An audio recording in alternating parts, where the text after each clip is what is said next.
കമ്പനീസിൽ expense data ഉണ്ടെങ്കിലും എവിടെയാണ് cost over ആകുന്നത് എന്ന് ക്ലാരിറ്റി വരുന്ന ഒരു റിപ്പോർട്ട് വളരെ റെയർ.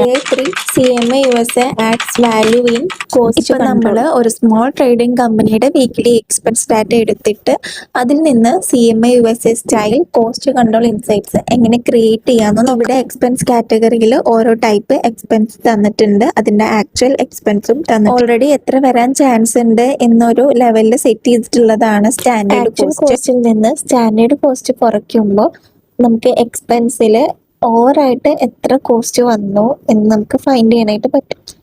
അപ്പോൾ ഇവിടെ transport, packaging, over time, wastage ഈ 4 സ്റ്റാൻഡേർഡ് കോസ്റ്റ് തന്നിട്ടുണ്ട്. അതിൽ നിന്ന് ആക്ച്വലിൽ നിന്ന് അത് മൈനസ് ചെയ്യുമ്പോൾ നമുക്ക് ഓവർ റൺ കിട്ടുന്നതായിരിക്കും. അതിന്റെ ടോട്ടൽ 9100 ആണ് ടോട്ടൽ ആയിട്ടുള്ള ഓവർ റൺ കോസ്റ്റ്.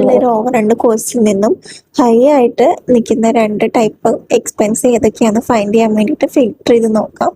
ഫിൽറ്റർ ചെയ്തപ്പോൾ ഓവർ ടൈമും വേസ്റ്റേജും ആണ് നമുക്ക് കിട്ടിയിട്ടുള്ളത്. അതാണ് ഹൈ ആയിട്ട് നിൽക്കുന്ന 2 എക്സ്പെൻസ് റിപ്പോർട്ട് കിട്ടിയിട്ടുണ്ടെങ്കിൽ അതിൽ നിന്നും നമുക്ക് ഓവറായിട്ട് കോസ്റ്റ് വരുന്നുണ്ടോ ഇല്ലയോ നമുക്ക് ഫൈൻഡ് ചെയ്യാനായിട്ട് പറ്റും.